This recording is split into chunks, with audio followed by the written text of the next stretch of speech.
मैंने बहुत महाराज फूल चढ़ाए, बहुत धूप चढ़ाया, बहुत दीपक किए, मेरे को कोई परिणाम नहीं आया। आपको ये धूप दीप फल फूल चढ़ा रहे हो ना, इसको आप क्रिया नहीं समझना है। एक्चुअली क्या है कि इस धरती में या हमारे शरीर में या किसी भी जगह ऊर्जा क्रिएट होना हो तो 5 तत्वों का होना जरूरी है। कितने तत्वों का? 5 तत्व। पहला है पृथ्वी तत्व, दूसरा है जल तत्व, तीसरा है अग्नि तत्व, चौथा है आकाश तत्व, पांचवा है वायु तत्व। इसको किसी भी क्रम में ले लो, ये 5 तत्व है। अब आप समझ लो कि आज से आप लोग कितने लोग घर में चंदन घिस के पूजा करते हो भाई?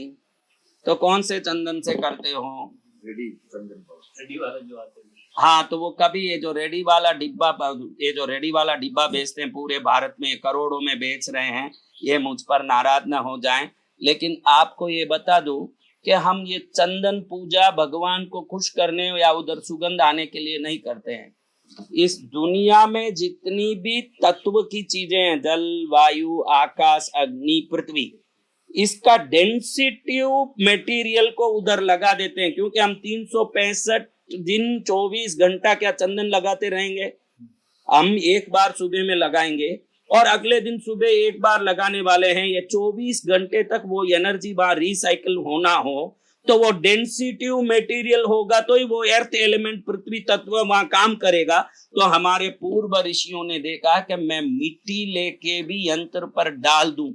मिट्टी तो पृथ्वी तत्व ही है ना, पृथ्वी से मिट्टी निकला, लेकिन उसमें इतनी एनर्जी नहीं रहेगी जो 24 घंटे तक यंत्र को एनर्जाइज कर सकती है। यंत्र को एनर्जाइज 24 घंटा करना हो, अगर करना हो यंत्र को एनर्जाइज करना हो, तो कौन सी चीज है जो आज सुबह में अगर लगा दूं तो कल सुबह तक उसकी एनर्जी उस यंत्र में रहे, ताकि उधर से डिवाइन एनर्जी मुझे प्राप्त हो। तो उन्होंने बहुत सारे मटेरियल चेक किए, अलग अलग मटेरियल, तो उनको मालूम पड़ा चंदन के वृक्ष में, चंदन की लकड़ी में वो ताकत है। आप थोड़ा सा घिस के किधर भी लगा दोगे तो वो अर्थ एलिमेंट का जो पृथ्वी तत्व का फोर्स है वो अगले दिन वापस लगाओ जब तक वहां मेंटेन होता रहता है। समझ गए आप?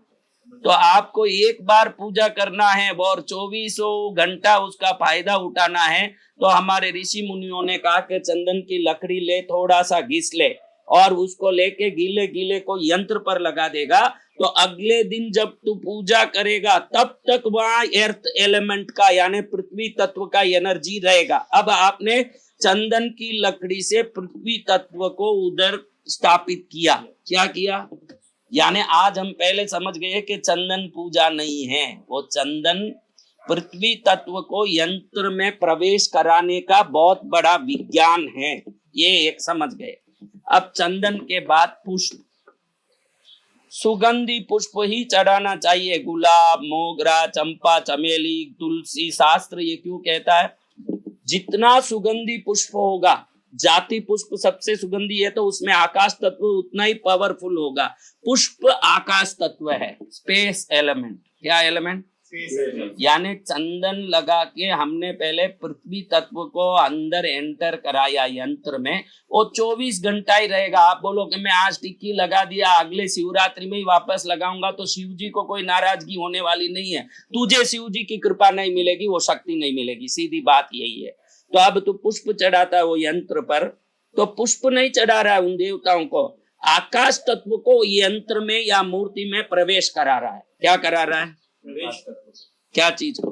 आकाश तत्व को चंदन से क्या तत्व प्रवेश कराया? पृथ्वी तत्व। अब तू गुलाब रख रहा है, तू मोगरा रख रहा है, तू चमेली रख रहा है, तू चंपा रख रहा है, तो यंत्र में अब आकाश तत्व प्रवेश करता है। क्या तत्व प्रवेश करता है?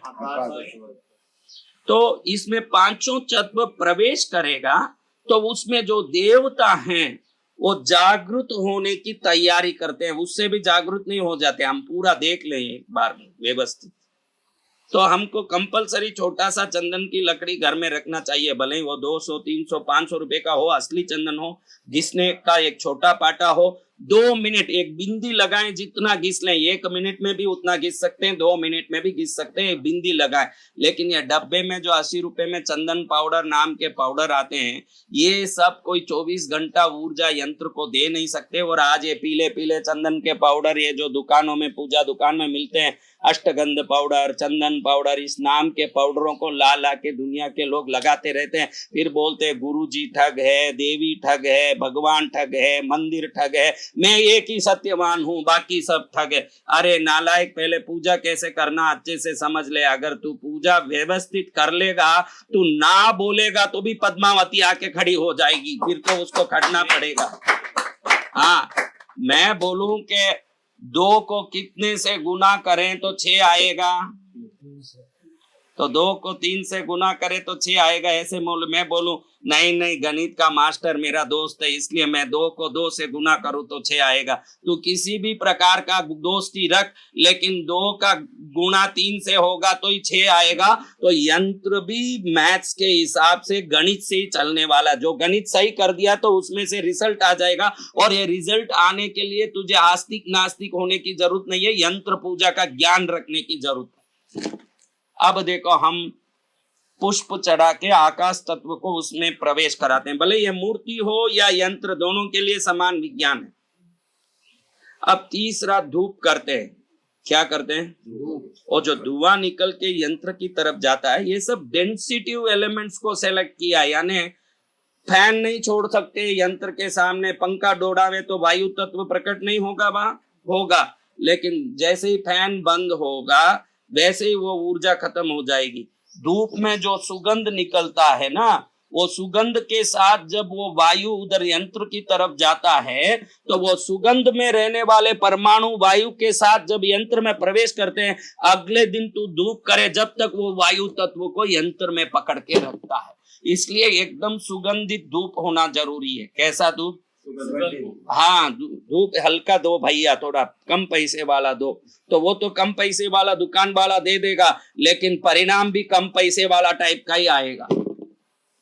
और वायु तत्व को प्रवेश करने के लिए हम धूप करते हैं। क्या करते हैं? अब दीपक, क्या अग्नि तत्व को प्रवेश करना, सीधा आप समझ लिए कि भाई ऐसे दीपक दिखाते हैं। तो आप ये मत समझना कि वो लाइट काम करता है। वो दीपक दिखाते समय वो दीपक के चारों तरफ से जो एनर्जी फैलती है, वो एनर्जी धातु होने से ये मेटल उसको खींच के रख लेती है, तो वो अंदर काम करती है। अखंड दीपक का काम दूसरा है। ये दीपक जो आप दिखा रहे हो, ये वो यंत्र में अग्नि तत्व को प्रवेश करने दिखा रहे हो। और जो अखंड दीपक रखे हो, वो देवता खुद अग्नि स्वरूप होने से वो उस दीपक की लो से प्राण लेके अपनी शक्ति को निरंतर वहां विद्यमान रखते हैं। वो अखंड दीपक का काम है। और ये दीपक यंत्र में अग्नि तत्व को प्रवेश करवाने का काम है। यंत्र में अग्नि तत्व प्रवेश करना हो तो आपको एक दीपक दिखाना पड़ेगा। जब दीपक की ऊर्जा जाएगी 24 घंटे के लिए इसमें रहेगी। मैं 4 दिन में एक बार पूजा करता हूँ, ये मर जाता है, जैसे एक्सरसाइज की तरह ही है। आप रोज एक्सरसाइज करोगे तो डेली के डेली इंप्रूव हो जाओगे। 4 दिन नहीं किया तो 16 दिन पीछे हो जाओगे। वापस 16 दिन करोगे तो यार 4 दिन पहले जो स्थिति में थे वो वापस आने के लिए 16 दिन लग जाएंगे। वैसा ही पूजा पाठ है। अगर एक दिन भी तूने पूजा छोड़ी तो वो इतना पीछे जाएगा कि 8 दिन करके ही वापस वो जगह पर आएगा जहां पहले वो यंत्र का शक्ति था। इसलिए इसमें निरंतरता बहुत आवश्यक है। क्या चीज? निरंतरता। अगर मैं छोड़ के करता हूँ, मन आया तो फूल चढ़ाता हूँ। अब आप लोग देखने वाले मान लिए होंगे कि हमारे घर में देवता क्यों नहीं आते। कभी फूल चढ़ा दिया, कभी नहीं चढ़ा दिया, कभी जचा तो किया नहीं किया।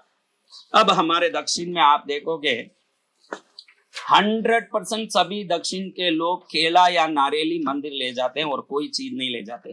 क्या यहाँ दक्षिण में आपिल नहीं मिलता है, ऑरेंज नहीं मिलता, ग्रेप्स नहीं मिलते, मौसम्बी नहीं मिलता, चीकू नहीं मिलता, कीवी नहीं मिलता, सीताफल नहीं मिलता?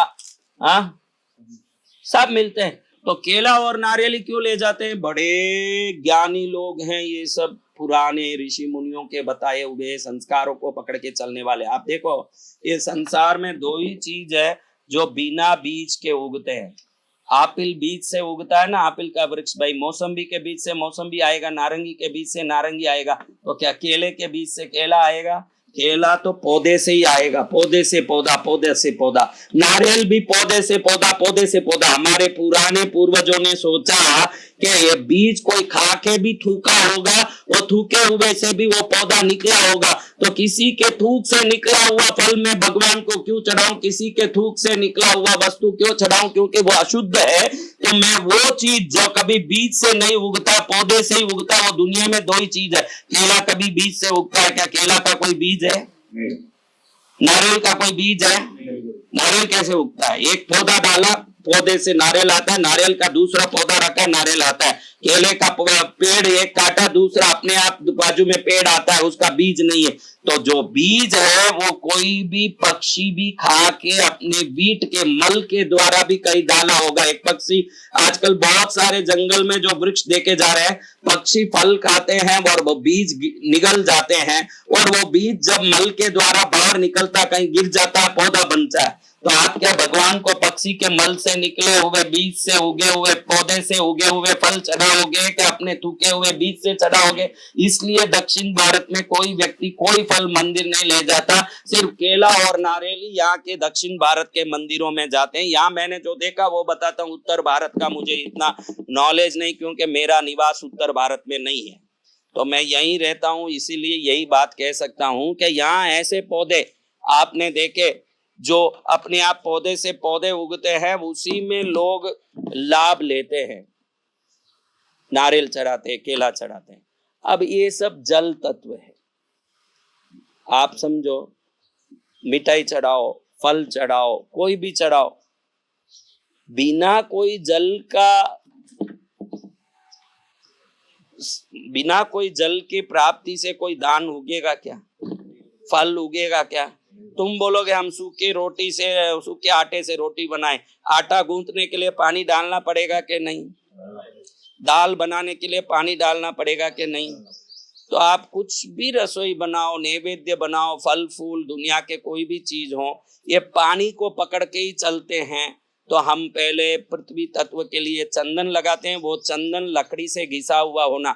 आप बोलो कि मुझे 100% रिजल्ट चाहिए, तो आपको चंदन की लकड़ी घिस के ही टिक्की करना चाहिए। ये पाउडर के डब्बों से जो टिक्की किया, उससे पृथ्वी तत्व 24 घंटे तक यंत्र में नहीं रहता, घंटा आधा घंटा रहेगा। उस यंत्र से आप पूरा फायदा कभी नहीं उठा पाओगे, कृपा नहीं होगी। फूल भी सुगंधी चढ़ानी पड़ेगी, चमेली, चंपा, मोगरा, गुलाब, ऐसे सुगंधी फूल वही चढ़ाना पड़ेगा। धूप भी ऐसा ही करना पड़ेगा जो सुगंधी हो, और वो धूप बराबर यंत्र या मूर्ति तक पहुंच सकता हो। दीपक भी ऐसा ही करना पड़ेगा जो शुद्ध घी का हो। किसका? शुद्ध घी का हो। और आप जैसा जैसा दीपक लोगे, वैसे वैसे यंत्र को एनर्जी अलग अलग टाइप से जाएगी। चांदी का दीपक लोगे, अलग एनर्जी, तांबे का दीपक लोगे, अलग एनर्जी, पीतल का दीपक लोगे, अलग एनर्जी, सोने का दीपक लोगे, अलग एनर्जी। सोने के दीपक से अगर रोज पूजा करते हो, सोने के दीपक से आप 48 दिन 50 दिन में देखोगे कि वहां एक प्रकार की गर्मी और प्रकाश प्रकट होने लगती है, क्योंकि उस मेटल से जो एनर्जी जाती है उसकी फ्रीक्वेंसी और डेंसिटी में बहुत सारा डिफरेंस होता है। इसलिए शास्त्रों में मट्टी के दीपक, तांबे के दीपक, पीतल के दीपक, चांदी के दीपक, सोने के दीपक के परिणाम अलग अलग दिए हैं। और बत्तियों की संख्या का भी, आप जनेऊ देखते हो ना, ऐसे जनेऊ जैसे बारीक बारीक बत्तियों में 2 बत्तियों का दीपक, 8 बत्तियों का दीपक, 32 बत्तियों का दीपक, 64 बत्तियों का दीपक, 108 बत्तियों का दीपक, ऐसे करोगे तो जैसे जैसे बत्ती बढ़ते जाएंगे वैसे वैसा वो दिए का लो बढ़ता जाएगा, वैसे वैसे वो एनर्जी भी ज्यादा जाएगी, तो परिणाम भी ज्यादा आएगा। 108 बत्ती डाल के कभी दिवाली में, विशेष दिनों में आप लक्ष्मी की पूजा करते हो, तो बड़ा सा मट्टी का दीपक लेके 1.5 लीटर घी अच्छे से भर दिया, 108 जनेऊ के बारीक बारीक डोरे का बत्ती बना दिया, और उसको अच्छे से यूं दूध हल्दी सब लगा के सुखा के, फिर गुलाब जल सब छांट के सुखा के बढ़िया बत्ती बना के लगा दिया, और 108 बत्ती का दिया कर दिया। अगले दिन से लक्ष्मी आपका घर छोड़ के कहीं नहीं जाएगी, वहीं बैठ जाएगी कि इतना शक्ति मुझे जिसने दिया उसको मैं बदले में शक्ति दे दूं। तो अब आप समझ रहे हो कि ये यंत्रों को चंदन के द्वारा पृथ्वी तत्व, पुष्प के द्वारा आकाश तत्व, धूप के द्वारा वायु तत्व, दीप के द्वारा अग्नि तत्व और नैवेद्य के द्वारा जल तत्व। अब हमने क्या किया, 5 तत्वों को प्रवेश कराया। तो जैसे आपके शरीर में खून जल तत्व के रूप में है, हड्डी पृथ्वी तत्व के रूप में है, श्वास वायु तत्व के रूप में है, ब्रेन आकाश तत्व के रूप में है, और पेट में जो अग्नि है पचाता है खाना, वो अग्नि तत्व के रूप में है। तो आप में जो 5 तत्व मिलने के बाद आप में प्राण आया, जिस दिन ये 5 तत्व शरीर से निकल गया तो राम नाम सत्य है। ये 5 तत्व शरीर में है तो आप में जीवन है, प्राण है। 5 तत्व निकल गया तो आप क्या हो गए, क्या हो गए? तो आप बोलो कि मेरे में 5 तत्व निकल गया तो मैं मुर्दा हूं, 5 तत्व घुसा तो मेरे में प्राण है। तो फिर इसमें 5 तत्व नहीं घुसाओगे तो इसमें कैसे प्राण रहेगा महाराज? समझ रहे हो? आप में 5 तत्व आया तब आप में प्राण आया, तो इसमें 5 तत्व डाल के आप खाली उसको प्राण दे रहे हो। क्या कर रहे हो? तो हम रोज जो पूजा करते हैं, आज से उसको पूजा मत बोलो, वो क्रिया है जो इसको जगाता है। क्या करता है? अभी कोई भी प्राण है भाई, वो प्राण वाला आदमी सुबह 6-7 बजते ही उठ के बैठ जाएगा, क्या आपको उठ उठ करना पड़ेगा? और जो मुर्दा है उसको उठ उठ करते रहो तो आपके सब यंत्र मुर्दे हैं, इसलिए आप 1000 उठ उठ करते रहो जिंदगी भर, वो मुर्दा क्या उठेगा? जब उसमें व्यवस्थित प्राण डालोगे तो वो सब ऐसे खड़े हो जाएंगे जिसको उठने बोलने की जरूरत नहीं पड़ेगी, वो सब खुद ही उठ के बैठ जाएंगे। आजकल मूर्तियों में देखो तो एक तकलीफ ये है कि लोगों को कैसी मूर्ति खरीदना, मूर्ति या तो मेटल की होनी चाहिए या तो मार्बल की होनी चाहिए। क्यों मार्बल की? मार्बल में, पत्थर में क्या है महाराज? अरे मेरे पुण्यशाली भाई, देख ना, मार्बल के 2 मार्बल को ऐसे रकट के देख, तू देख 2 मार्बल को रकट के, अंदर से चिंगारी निकलती है कि नहीं, अग्नि निकलती है कि नहीं? काला पत्थर भी हो, 2 काला पत्थर को लेके रकट के देखो, चिंगारी निकलती है। इसलिए दक्षिण भारत में जितनी मूर्ति देखो काले पत्थर में, नॉर्थ इंडिया में जितनी मूर्ति देखो सफेद पत्थर में होते हैं। ये दोनों में अंदर अग्नि तत्व है। और देवता मैंने बोला अग्नि तत्व से बने हैं, इसीलिए अखंड दिया जलाना जरूरी है। तो अग्नि तत्व वाले देवता जिस जगह अग्नि प्रकट होती है उसमें आ जाएंगे कि नहीं? अब ये पत्थर में आप रखते हो, अंदर से चिंगारी निकलती है, यानी उसमें अग्नि है और देवता अग्नि स्वरूपी है। अब देखो भाई, मैं अग्नि स्वरूपी हूँ, मुझे जल में डुबाओगे मैं क्या हो जाऊंगा? मैं जल स्वरूपी हूँ, मुझे अग्नि में डालोगे क्या होगा? यानी मैं अग्नि स्वरूपी हूं तो मुझे अग्नि का ही स्थान चाहिए। तो देवता अग्नि स्वरूपी है, तो जिस पत्थरों में अग्नि तत्व है उसमें वो घुस जाते हैं, क्योंकि वो जगह उनके लिए उनके शरीर के निर्माण के तत्व के हिसाब से बनने के कारण वो व्यवस्थित रूप से उसमें रह सकते हैं। समझ रहे हो? तो अब इसमें और 5 एलिमेंट डालोगे, उस मूर्ति पर चंदन की टिक्की करोगे। इधर ही क्यों करना? चंदन की टिक्की पीठ पर क्यों नहीं मसलना भाई? देवताओं के पीठ में क्यों नहीं मसलना? क्योंकि उनकी आज्ञा चक्र पर टिक्की करेगा तो उनका तीसरा नेत्र जब जागृत हो जाएगा, इमीडिएटली किसने बुलाया वो समझ के तेरे घर में आके खड़े हो जाएंगे। इसीलिए यही टिक्की करते हैं चंदन में। कहाँ टिक्की करते हैं?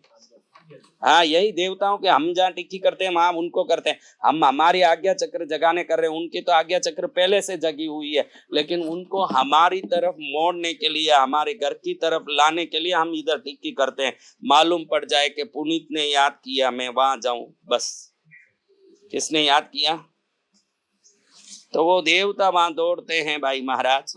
तो आपको आज मैं बता रहा था कि यंत्र के कितने प्रकार हैं।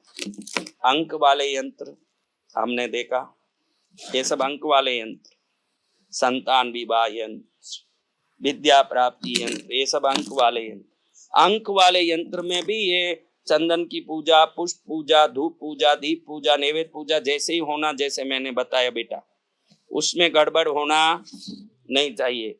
और कोई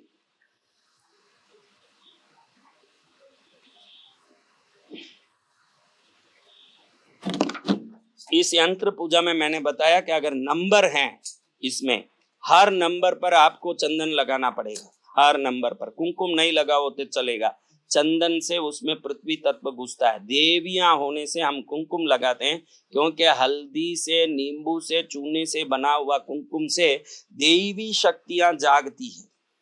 पुरुष देवता को कुमकुम लगाओ तो आपकी खुशी, नहीं लगाओ तो आपकी खुशी। दक्षिण में हम लोग शिव जी को भी कुमकुम टिक्की लगाते हैं। मैंने एक वीडियो में डाला कि हल्दी से शिवलिंग का अभिषेक, हमारे दक्षिण में हर मंदिर में हल्दी से शिवलिंग का अभिषेक होता है। तुरंत नॉर्थ इंडिया के लोग कमेंट करने लगे, हल्दी शिव जी पर महापाप महादोष। अरे भाई, हम भी इतना जानते हैं, 40 साल से पूजा कर रहे हैं। जो केदारनाथ में जो मंदिर में घुसता है ना, वो बनियन स्वेटर मफलर पहन के, टोपी पहन के अंदर केदारनाथ की पूजा कर रहा है। और त्रिवेंद्रम केरला में जो कर रहा है, वो अपना शर्ट और बनियन भी खोल के कर रहा है। तो वो जगह जगह की फर्क है। आप केरला में आके बोलोगे कि हम तो हमारे केदारनाथ में टोपी पहन के, मफलर पहन के, स्वेटर पहन के पूजा करते, धक्का मार के बाहर निकालेगा कि बनियान खोल के आ, यहाँ यही रिवाज है। और वहां इतनी ठंड है कि आप बनियान खोल के खड़ोगे तो वहीं राम नाम सत्य हो जाएगा। तो जगह के हिसाब से पूजा है, जगह के हिसाब से रिवाज है, वो हम भी जानते हैं। इतने होशियार हम भी पैदा होके हजारों गुटली खा चुके ना, हजारों पौधे लगा चुके गुटलियों के। इसलिए हमको ज्ञान देने की कोई जरूरत नहीं है, हम सब ज्ञान पाके ही आए हुए हैं। और ये बताना चाहता हूं कि इसमें जितने नंबर हैं, छोटे नंबर से बड़े नंबर में टिक्की करते जाना, भले ही वो नंबर कहीं भी हो, ऊपर नीचे पीछे आगे। देखो एक यंत्र मैंने देखा, कैसा यंत्र, ये अलग ही विचित्र यंत्र, लोगों को समझ ही नहीं पड़े कि ऐसा यंत्र। देखो, मनपसंद निवास स्थान प्राप्ति यंत्र। क्या यंत्र? निवास स्थान प्राप्ति नहीं, मनपसंद गवर्नर हाउस जैसा। कैसा? जयपुर पैलेस जैसा मैंने मन पसंद किया, वही निवास स्थान मिलना। अब इसमें देखो, ये विचित्र यंत्र में 4 बॉक्स यहाँ है, उसमें 4 अंक है, नीचे 4 बॉक्स से 4 अंक है। इस पर मैंने शोध किया कि ऐसा विचित्र यंत्र, क्योंकि यंत्र हो तो ऐसे होगा, एक साथ सब होंगे। यंत्र होगा तो ऐसे होगा, एक साथ सब होंगे। ये क्या विचित्र यंत्र है? इस यंत्र की साइकोलॉजी और ज्योमेट्रिकल स्ट्रक्चर ऐसा है कि ये इधर एक यंत्र, इधर एक यंत्र बना है। जब इसकी पूजा करके इसकी पूजा करता है, तो ये जगह आज तू जी रहा है वो भाड़े का घर है इस यंत्र में। ये जगह वो घर है जो तू चाहता है, पैलेस वो है। जब इसकी पूजा करके, क्योंकि देखोगे इसमें तो छोटे अंक पूरे इसमें हैं, 9, 11, 16, 19। फिर इधर जाओगे तो 32, 38, 22, ये सब इधर है। यानी पूजा तेरे को इधर से ही इधर करनी पड़ेगी नीचे। तो क्या करता है ये यंत्र? इस घर से तुझे उस घर में ले जाके फिट कर देता है। ज्योमेट्रिकली भी ये यंत्र काम करता है। कैसे काम करता है? हाँ, ऐसा नहीं कि अंक से ही काम करता है, ज्योमेट्रिकल स्ट्रक्चर से भी ये यंत्र काम करता है। ऐसे यंत्र काम करते हैं। लेकिन ये यंत्र में देखो अंक है ना, ये अंक एक शक्ति उत्पन्न करते हैं। ये भगाने का काम करता है। क्या करता है? ये पाने का काम करता है। 2 यंत्र, यानी ये भाड़े का घर जल्दी से जल्दी तुझे बाहर निकालेगा। उस घर से बाहर जाके क्या रोड में खड़ेगा, तो उससे पहले ही ये ऐसा घर निर्मित कर देगा जहां जाने की तेरी तैयारी हो जाएगी। ये अपना घर बन जाएगा, उधर तू पहुंच जाएगा जिधर तुझे जाना है। और ये घर तुझे अपने घर से कितना भी पसंदीदा घर हो, कई लोग बोलते हैं भाड़े का है हमारा, लेकिन वहां जाने के बाद शांति है, सुख है, आनंद है, इसलिए हम वहां से जाना नहीं चाहते। वैसे कई मूर्ख हो तो उनको वहां से भगाने का काम ये यंत्र करता है। उसको वहां से उसको जाना ही पड़ेगा और यहाँ घुस जाएगा। फिर बाद में बोलेगा कि अब तो मैं जोधपुर पैलेस में आ गया हूँ, मेरा लाइफ पावरफुल हो गया है। समझ? तो ऐसे यंत्र काम करते। इसकी पूजा व्यवस्थित होना, एक दिन भी दीपक नहीं किया, धूप नहीं किया, काम नहीं करेगा। और मैंने ये देखा कि दिन के हिसाब से नैवेद्य चढ़ाने वाले बहुत जल्दी यंत्र से पावर पाते हैं। क्योंकि कोई भी यंत्र हो, कोई भी इंसान हो, कोई भी जीव राशि हो, घास से लेके हाथी तक कोई जीव हो, सब पर उन दिन के ग्रहों के तरंगे उनके ऊपर आके पड़ती है। तुम लोग ही देखो, बराबर नोट करना। अभी चंदू भाई तुम नोट करना बराबर। सोमवार को बिजनेस अच्छा होता है ना, जब तक आपकी दशा में सोम अनुकूल है, सोमवार को ही अच्छा होगा। आप अगले सोमवार चेक करना, अगले मंगलवार चेक करो, बुधवार। उस हिसाब से आप खुद ही कॉन्शियस हो सकते हो, खुद ही वार्निंग फुल जी सकते हो। कैसे? आपको मालूम पड़ जाएगा कि इस शनिवार को ये ग्राहक से मेरा झगड़ा हुआ, तो अगले शनिवार को खुद ही सावधान रहे तो झगड़ा ही नहीं होगा। हमारा भविष्य और भूत को आप हर दिन होने वाली जो घटना है उससे खुद ही जान सकते हो। देखो आपके घर में गुरुवार को कोई मेहमान आया, देखना जब तक वो गुरु आप पर अनुकूल है, गुरुवार के दिन मित्रों का संगत, दोस्तों का संगत, रिश्तों का संगत, पार्टी में जाना, एंटरटेनमेंट करना, ये सब अपने आप होगा। अभी संडे में सब लोग बोलते हैं कि संडे में हम लोग एंजॉय करते हैं। मैं जानता हूं कि कई लोग बेचारे ऑफिस में काम करने वाले संडे को ही कपड़ा धोते हैं, बर्तन घिसते, सफाई भी करते हैं। तो जरूरी नहीं कि संडे सबके लिए एंटरटेनमेंट का दिन होगा, वो उनके ग्रह दशा के कारण ही होगा। किसी के लिए संडे होगा, किसी के लिए मंडे होगा। आप एक हफ्ता बराबर चेक करोगे कि इन दिनों में मेरे साथ, क्योंकि हम कॉन्शियस नहीं है, हम उसके प्रति दिमाग नहीं रखते कि भाई आज मेरे साथ ऐसा हुआ तो अगले हफ्ते इसी दिन ऐसा हो रहा है क्या, ये कोई सोचता नहीं। चलो जिंदगी चल रही है, पिक्चर देखो, फेसबुक देखो, यूट्यूब देखो, मर जाओ बस। हाँ, थोड़ा अपनी जिंदगी के प्रति जागरूक रहना जरूरी है कि नहीं? थोड़ा आप जागरूक रहोगे तो समझ लोगे कि जिंदगी एक बराबर स्केल में, जैसे एक डोरे पर नट चलता है ना, ऊपर डोरा बांध देता है, हाथ में एक लकड़ी पकड़ता है और हाथ चलता है, उसमें जैसा रिदम होता है, आप सबके जीवन में एक रिदम है। आप देखो, जिसको कुत्ता आ गया गाड़ी चलाते समय और नीचे गिर गया, तो उसको जिंदगी में 3-4 बार ऐसे होगा। एक गाड़ी चला रहा है, बीच में कुत्ता आ गया, नीचे गिर गया, उसके लाइफ में वो एक बार नहीं होगा, आप देख लेना। वैसे इंसिडेंट 4-5 बार होगा। वो अलाइनमेंट है। जिसके जिंदगी में पड़ोसी को गाड़ी से धक्का मार के उसको गिराने का होगा, वो 10 बार दूसरे को गिराएगा। और जिसके जिंदगी में नुकसान लिखा है, एक बार नुकसान नहीं होगा। आप किसी को पूछ लो वर्ल्ड में, वो बोलेगा मेरे 5 नुकसान हो गए, मेरे 7 नुकसान हो गए, मेरे 7 बार तकलीफ हो गई। और जो अवार्ड मेडल लेते हैं वो भी एक नहीं लेते। ये भी जो चेस में ले रहे हैं, ग्रैंड मास्टर का जो चेस में अवार्ड ले रहे हैं वर्ल्ड वाइड, ये तमिलनाडु के बच्चे 2500 अवार्ड ले रहे हैं। पाने वाला 2500 बार पाता है, खोने वाला 2500 बार खोता है। ये एक अलाइनमेंट है जो बराबर चलता ही रहता है, ये कभी खत्म नहीं होता। जो इसीलिए जीसस बाइबल में कहते हैं पैसे वाले होते ही जाएंगे और गरीब गरीब होते ही जाएंगे। इसका तात्पर्य लोग नहीं समझते, क्योंकि वो निरंतर एक अलाइनमेंट में जो प्रकृति चलती है, नुकसान वाले को नुकसान कराती रहती है और नफे वाले को नफा कराती रहती है। इसलिए पैसे वाला होता ही जाता है और गरीब और नुकसान में होता ही जाता है। इससे अगर आपको बचना है तो इन दैविक यंत्र मंत्र मूर्तियों की पूजा नाम की क्रिया को करके, उस ऊर्जा को घर में प्रकट करके, उस ऊर्जा के द्वारा आप ईश्वरीय ऊर्जा को प्राप्त करके आने वाले वो टर्न्स, जो घड़ी घड़ी एक्सीडेंट हो रहा है, घड़ी घड़ी नुकसान हो रहा है, घड़ी घड़ी परेशानी हो रही है, उससे आप बच सकते हो। कई लोग बोले कि हमारे घर में 6 यंत्र हम रोज पूजा करते हैं।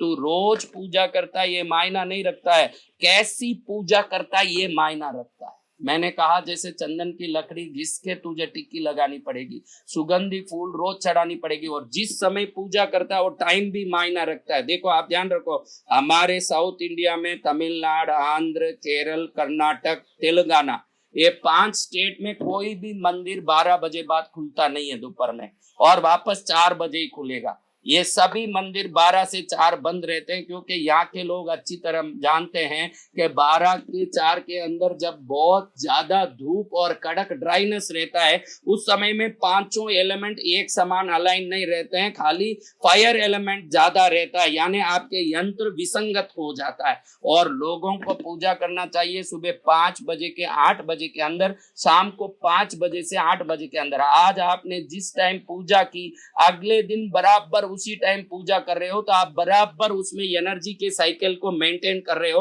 अगर आप पूजा करते समय आगे पीछे कर रहे हो तो समझना कि आप पहले पावर डाल रहे हो, अगले दिन कम पावर डाल रहे हो, कभी पीछे डाल रहे हो, तो वो एनर्जी जो एवापोरेट होती है या एक्सपायर होती है, वो वापस जब तक नहीं आती है वो यंत्र खाली हो जाता है। तो वो खाली यंत्र वापस उस एनर्जी को लेने के बाद भी उस एनर्जी को अलाइन करने में कई दिन लगा देता है। खाली 4 घंटा आपने लेट पूजा किया, इसलिए आपके 4 घंटा लेट पूजा करने की एनर्जी 4 दिन बाद उसमें मेंटेन होती है। तो ऐसे कई कारण से तकलीफ हो जाता है। इसलिए आपको ऊर्जा के बारे में देखो, कोई भी कोई भी आपको यंत्र हो, आप ये नोट कर लेना, कोई भी यंत्र हो आपके पास, तो आपको यंत्र पूजा करने के पहले प्रणाम करके ओम यंत्र राजाय विद्महे, क्या बोलना, ओम यंत्र राजाय विद्महे महायंत्राय धीमहि महायंत्राय धीमहि तन्नो यंत्र प्रचोदयात्। तन्नो यंत्र ये यंत्र गायत्री है। ये यंत्र देखो, आपने यंत्र में रहे हुए देवता की पूजा की, समझ लो ये यंत्र है, इसमें अंदर रहे हुए देवता की पूजा की। यानी आप घर में घुसे, एक भाड़े के घर में, उस भाड़े के घर में घुस के आपने उस घर को पेंट लगाया, फर्नीचर किया, सब किया, घर वाले को भाड़ा नहीं दोगे जब तक वो मानेगा क्या? अगर खुद का घर भी है, हाँ हमारा तो खुद का घर है, भाड़ा देना नहीं पड़ता, टैक्स नहीं भरेगा तो चलेगा क्या? उस घर संबंधी कुछ तो करना पड़ेगा। तो आज तक लोग ये गलती करते हैं, उनको ये मालूम नहीं पड़ता है कि मैंने शिव यंत्र रखा है, पद्मावती यंत्र रखा है, भैरव यंत्र रखा है, मैं उनकी पूजा करता हूँ। लेकिन वो पूजा करने वाले देवता जिस यंत्र में बैठे हैं, उस धातु की, इस प्लेट की हमने कभी इज्जत नहीं दी, खाली उस देवता की इज्जत दी। ये यंत्र सोचता है कि मैं रहता ही नहीं तो इसमें शिव जी आते कैसे, मैं रहता ही नहीं तो इसमें पद्मावती आती कैसे, मैं रहता ही नहीं तो इसमें भैरव आते कैसे। इसलिए कभी भी कोई यंत्र पूजा करने के पहले ओम यंत्र राजाय विद्महे महायंत्राय धीमहि तन्नो यंत्र प्रचोदयात्। क्या बोलना चाहिए?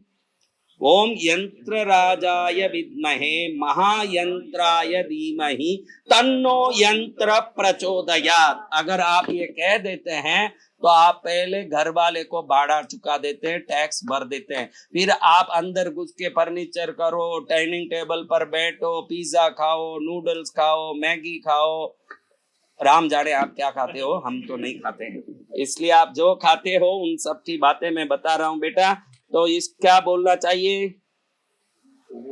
ओम यंत्र राजाय विद्महे महायंत्राय धीमहि तन्नो यंत्र प्रचोदयात्। वैसे ही मंत्र के लिए भी है, मंत्र पाठ करना है, जप करना है, ओम नमः शिवाय, ओम मंत्र राजाय विद्महे महामंत्राय धीमहि तन्नो मंत्र प्रचोदयात्। अगर ऐसा बोल देते तो मंत्र प्रसन्न हो जाता, अरे मेरी ये स्तुति कर रहा है, इसको जगना चाहिए, इसको जगाना चाहिए, तुरंत वो जग जाए, आपका क्या हो जाए? बेड़ा पार। अब देखो, बेड़ा पार होने की बातें करते करते हमने देखा कि रेखात्मक यंत्र, अंकात्मक यंत्र, शब्दात्मक यंत्र, फिर हमने देखा मेरु पुष्ट के यंत्र, ऐसे यंत्र, भूपुष्ट के यंत्र, ऐसे यंत्र जो फ्लैट है। मैंने कहा इसको खड़ा रखना, खड़ा रखते समय ध्यान रखना नीचे जो कपड़ा होगा वो कपड़ा कौन सा होना वो आप ध्यान रखना। एक ही यंत्र शिव का हो, ज्ञान चाहिए तो पीला कपड़ा लगा दो, शांति चाहिए तो सफेद कपड़ा लगा दो, शक्ति चाहिए तो लाल कपड़ा लगा दो, डर से मुक्ति चाहिए तो काला या नीला कपड़ा लगा दो, और धन चाहिए तो हरा कपड़ा लगा दो। खाली कपड़ा बदलाने से नीचे का इसकी ऊर्जा का जो सिंक्रोनिसिटी है वो बदल जाएगा और आपको पावर बदल के आएगा अपने आप। तो हरा कपड़ा धन देने वाला, पीला कपड़ा ज्ञान देने वाला, सफेद कपड़ा शांति देने वाला, लाल कपड़ा शक्ति देने वाला, काला या ब्लू कपड़ा आपके डरों को, कष्टों को भगाने वाला, संघर्ष को दूर करने वाला होगा। ऐसा कपड़ा उधर लगाना। अगर अभी लगे आपको कि मेरे को शक्ति चाहिए, उस समय लाल कपड़ा रखे, बाद में आज्ञा लेके कपड़ा बदल भी सकते हैं। जब भी आप यंत्र को उठाते हैं आज्ञा लेना, मैं ये कपड़ा रख रहा हूँ आज्ञा दें, ये बदला रहा हूँ आज्ञा दें। ऐसे आज्ञा लेके पूजा करता हूं तो भी पूजा कर रहा हूं आज्ञा दें, मैं पूजा कर रहा हूं कृपया मुझे आज्ञा दें। ऐसे आज्ञा लेके ही आपको कोई काम करनी चाहिए। और मैंने कहा कि अखंड दिया जो जलाते हैं हम, वो देवता पूरे अग्नि के ही स्वरूप के बने होते हैं, इसलिए अखंड दिया जला के वो देवता निरंतर उसमें विद्यमान रहें।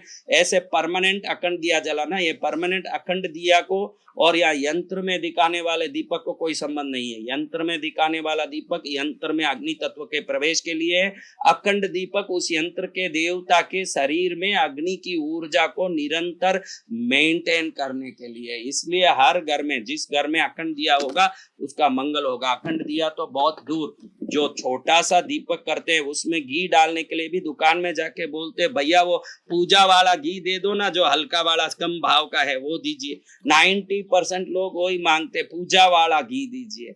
क्यों भाई पूजा वाला घी मांग रहा है? शुद्ध गाय का वो घी मांग जो तू बाटी में डाल के रोटी में डाल के खाता है। तेरे से भगवान बड़े हैं तो फिर उनकी उपचार और भक्ति भी तेरे से उत्तम कोटि के वस्तुओं से ही होनी चाहिए। हाँ? और इतने हल्की चीजों से करेगा फिर बोलेगा कि मुझे भारी भारी आशीर्वाद चाहिए। भगवान बोलते हैं भारी भारी आशीर्वाद उसको मिलेगा जो भारी भावना से भक्ति करेगा। किसको मिलेगा? अब देखो ये हुई यंत्रों की बात। अब मैं कुछ अपने जितने भी YouTube में देख रहे हैं, यंत्र संबंधी आपको कोई डाउट, आपके अपनी पीड़ा प्रश्न नहीं, आपके दुख संकट नहीं, उसका मैं कोई जवाब देने वाला नहीं हूं। इसलिए अभी जो टॉपिक चल रही है यंत्र संबंधी, आपको कोई सवाल हो तो आप उसको बताइए कि मेरे को यंत्र संबंधी ये संदेह है तो क्या करें। यंत्र पूजा संबंधी, यंत्र का स्वरूप संबंधी, उतना ही। फालतू सवाल मैं कोई जवाब देने वाला नहीं हूं, क्योंकि हम लाइव में उस टॉपिक पर लगे हैं कि यंत्र और मूर्ति को कैसे जागृत करें। धूप में वो काड़ी वाली धूप नहीं होनी चाहिए। ये जो मैंने बोला पहले, आज से 20-30 साल पहले, आज पूरे YouTube में, फेसबुक में, हर जगह मेरा बोला हुआ ही हर आदमी उसको बदला तिगड़मबाजी करके चला रहा है। मैंने बोला था कि मुसलमान जब अरब देश से यहाँ आए, उनके जिन्नों को, भूतों का पूजा करने के लिए उनके मरे हुओं का चादर ओढ़ा के जिसमें रखते हैं वो कब्र, उसको क्या बोलते हैं? दरगाह।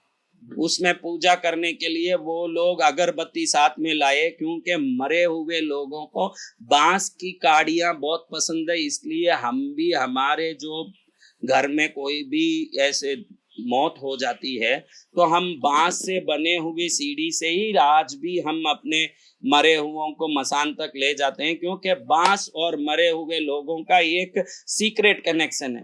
तो ये मरे हुए शक्तियों को जगाने के लिए जिंद, क्या क्या बोलते हैं मुसलमानों में? बेटा तुझे कुछ पता है? मेरे से आपको पता है?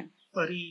परी कहाँ? परी में बीच में आ गए। आपको पूछना ही बड़ा गलत हो गया, ये वीडियो बिगड़ जाता है। अभी देखो जिन है, ये शैतान है, ये इन टाइप के जीवों को ये बांस की काड़ी अच्छी लगती है। तो आप आज दुकान में देखो, सनातन पूजा दुकान में भी अगरबत्ती जिसको बोलते हैं, वो बांस की बारीक काड़ी से बनी हुई एक धूप बत्ती होती है, उसको जलाते हो काला पाउडर से लिपटा हुआ।